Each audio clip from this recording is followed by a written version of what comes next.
Smoke the bloke. Smoke who do coke. Aw, come on, man, you know him. He's a 36-year-old angry British man who violates every rule in the Geneva Convention. If you want to know how to use him, you've come to the right place. James Porter, or, well, Smoke, is a fake ID army enlister who breaks every rule of the militaries. His gadget is toxic gas that does 30 damage per second, which is pretty lethal if you get someone caught right in the middle of a cloud, and it's used for blocking doorways and opened walls during pushes, so it either delays them or makes them walk through a toxic ball of gas that'll knock down their health quicker than a failed test knocks down your grade. Hits me deep. He's either equipped with the FMG-9 or his shotgun that I can't say without messing up. Fun. The FMG-9 is basically a pea shooter, but it gets the job done when you need it to. Is it an SMG? Yes. Is it also a pistol? Also yes. Wikipedia technically calls it a folding submachine gun, but we all know it's a pistol in an SMG's body. The shotgun is top tier, if you ask me, and I think it's one of the most consistent in the game. It can kill people from distance pretty consistently, and does a ton of damage if it doesn't. His secondaries include the P226 and something I dare call a second primary for how good it is, the SMG-11. Though it's had its nerfs, the SMG-11 is still probably the best secondary in the game, but just because I can't control the recoil doesn't mean it's not viable. I'm just really bad. There's basically two ways to play Smoke. They're both pretty good when used correctly, but terrible when not used correctly. The Anchor Smoke is number one. When you're an Anchor Smoke, your job is to stay in sight, lurk if you have to, and stop these dang-gum people from getting in the objective by gassing them. Got it? Okay, let's move on. The second option is to roam. Roaming with Smoke really isn't that difficult if you do it correctly, but if you can catch them off guard, it's like taking candy from a baby.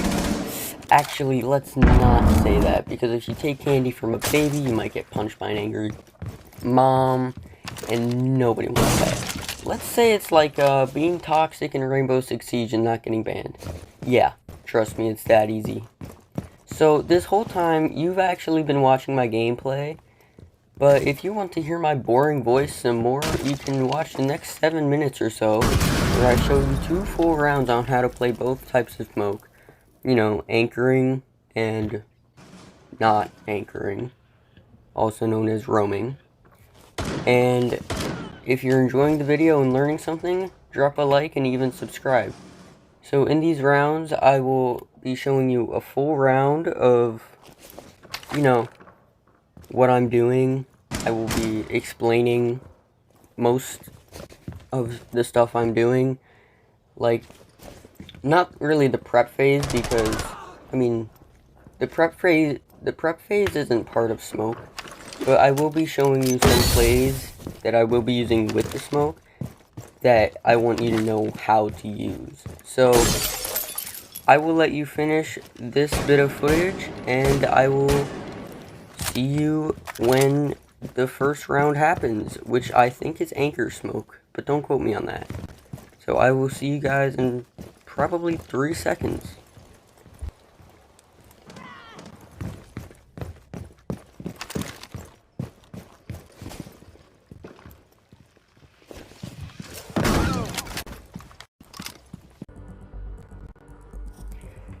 Hey guys, this is my first round of my Smoke demonstration. I will be showing you guys how to anchor with Smoke. I personally like to anchor with the shotty, but you can use an FMG-9 if you need to or want to. I also go with the deployable shield because I like it more than the barbed wire. Don't ask me why, but of course you can go barbed wire. So as an anchor, your job is to hold down sight, try to stop the other team from coming in, etc. And if you do, kill them. It's a lot easier to do that with Smoke because he has the gas, but I didn't use it in that exact way in this game because of the pure fact that I didn't really have to. But I did use it, so that's why I'm doing this. I'm actually doing a voiceover for all of these rounds because my live ones didn't really turn out too well. So I'm sorry you won't really be getting my initial reactions. So As you can see, there's a rotate hole there, not made by me, but if you're Smoke, I very much recommend that you make a rotate hole between the two bomb sites, if they're separated by one wall. And, I'm reinforcing, I'm doing everything that you should do in a prep phase. And I sat on my cams for most of the game. But as an anchor, you know, that's actually perfectly fine. You stay on there, you give call-outs to your team, but I don't really recommend spotting everyone like I was doing, but I didn't want my voice to overlap from the voiceover and, like, live, so I didn't want to talk. And at this point, I started hearing gunfire near me, in a few seconds actually, but right now I'm just spotting Callie, and like I said, I don't really recommend this. I don't recommend just spotting over and over and over again because, you know, they break the cameras, and I even got the Valcam killed, which was totally my fault, and I shouldn't have done that. But like I said, around right here, I heard gunfire near me. So I got up and found something and someone jumping through a window with an alibi ping, but the thing is, the window wasn't broken, so I was kind of confused, and I was just gonna go back on cams and spend the rest of the game like that. But I realized, hey, I don't wanna be a wuss in this. I'm trying to get good Smoke gameplay. So I went back over to the window, I killed the drone, and then I went over and I laid down under the window. Like so. So I threw a smoke right on the ledge of the window, which I actually do a lot, both with C4 and with smokes, because it actually gets a lot of kills. So, I heard coughing, which meant I knew someone was out there, and I knew it did some damage to them. So I went back, and, you know, I expected them to peek, so I was just kind of sitting there for a good long while, but when they threw a flashbang, I threw another smoke. Somehow I didn't get flash, and I just shotgunned them in the legs. So, I don't know how I didn't get flashed. I was actually surprised when he jumped in with the smoke, because he probably took so much damage doing that, but I just went right back on cams afterwards, and you know what? I think I'm just gonna let you watch the rest, because this part is very hard to commentate, and I'll just talk to you after this in a different clip, okay? Okay, I'll see you guys in probably 20 seconds.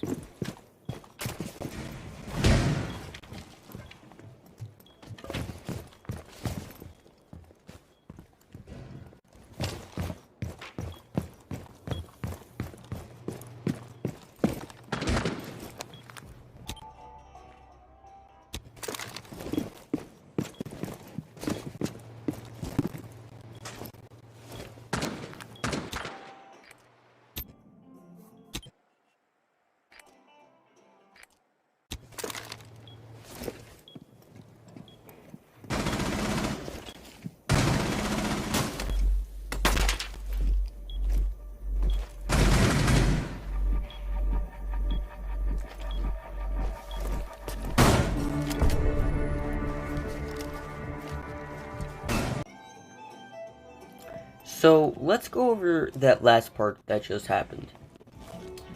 I was gonna go for him, I was gonna just rush at him a few times, but after 2 of my teammates got killed, I realized that it was probably a bad idea. So I went back to my hidey hole. Well, it went from a 4v1 to a 2v1, and after the clock started ticking down, I knew exactly where he would be coming in from my teammates dying, so I watched those entry points with my shotgun, because they were just lined up. So you may be asking, why didn't I use my smoke? Well, I didn't use it because it probably wouldn't have killed him, and it would have blocked my vision, potentially getting me killed. So, after all of that, I thought to myself, oh, I'll just peek here with the shotgun. Behind you. Let's move on to the next round. Hey guys, this is my round 2 of Smoke, and in this round I'm going to be showing you guys how to roam as Smoke. And I'm being equipped with the FMG9, which is actually different from the shotgun, obviously, because this is an SMG slash pistol. It's an automatic weapon.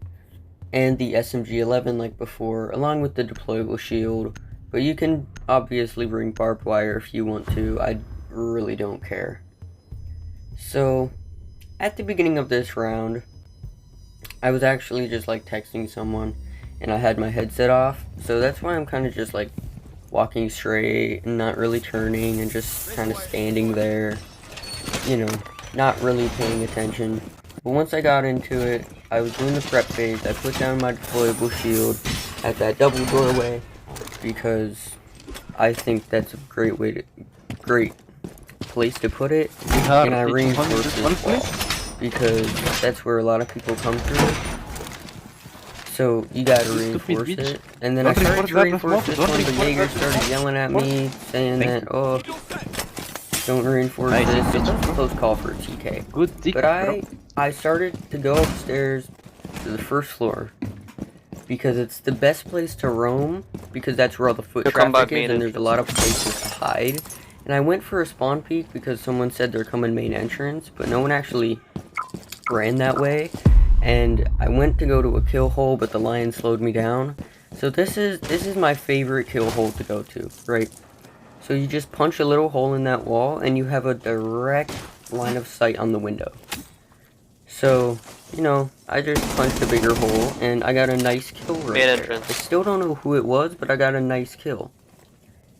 So, I finally took the cry for help from my teammate seriously, so I started going to main entrance because that's how good smokes are. You gotta get back to objective, you gotta get where people say you have to be, but I realized there was a claymore there, and, you know, they're probably watching right there. If there's a claymore there, they're cautious. So I had to go around through meeting hall. So I was running here because I didn't really care, but I heard someone, and it was Twitch, and she was very unexpecting of me. So I was cautious, you know, making sure there's no one left in meeting hall. And then I was going to main entrance from meeting hall. And when I turned this corner, there was a nice little hatchway, which is very nice. So I realized, oh, there's one left. They're all downstairs. I hear shooting, so they must be downstairs. So I'll block with smoke for the final push, just in case. Yeah, I'll tell you if they come by killed. So it's Jaeger and Cav. I thought they would be able to take on this person all by themselves, but obviously they couldn't. And we knew exactly where they were because there was a grenade thrown, you know, stuff like that. So we peeked this for the longest time, and we both knew, nah, this person's not getting out alive, because I have a kill hole. He's in the corner watching it. And we were just kind of waiting until this person walked through. But little did I know, when I came back to that kill hole, there was a Yana waiting right behind me and killed me. But the Jaeger got the kill anyway, so it didn't really matter, and we won the round. So I want to talk about what happened right there. It was a shorter round, so I couldn't say all that I wanted or needed to right there. So let's talk about that. I went back to site thinking that she would be right on site, you know, I guess sieging site, trying to get in. But I made the dumb decision of peeking with Jaeger, which obviously didn't work. I could have went down the stairs next to meeting, you know, I could have went down into the basement and then came back up, realized, oh, there's nobody here, and went down the stairs next to meeting where all of them were so that I can watch their back, but I didn't do that. I probably would have killed Yana if I did that, but hey, sometimes it happens. But the earlier parts, for me, were almost perfect. Overall, I would say Smoke is a 7 out of 10 operator, who is a 6 out of 10 on the difficulty scale if you want to use him. I've learned that I definitely like his FMG9 way more than his Shoddy, but that's just me because the Shoddy is more of a close range thing. But like and subscribe for more. and I will see you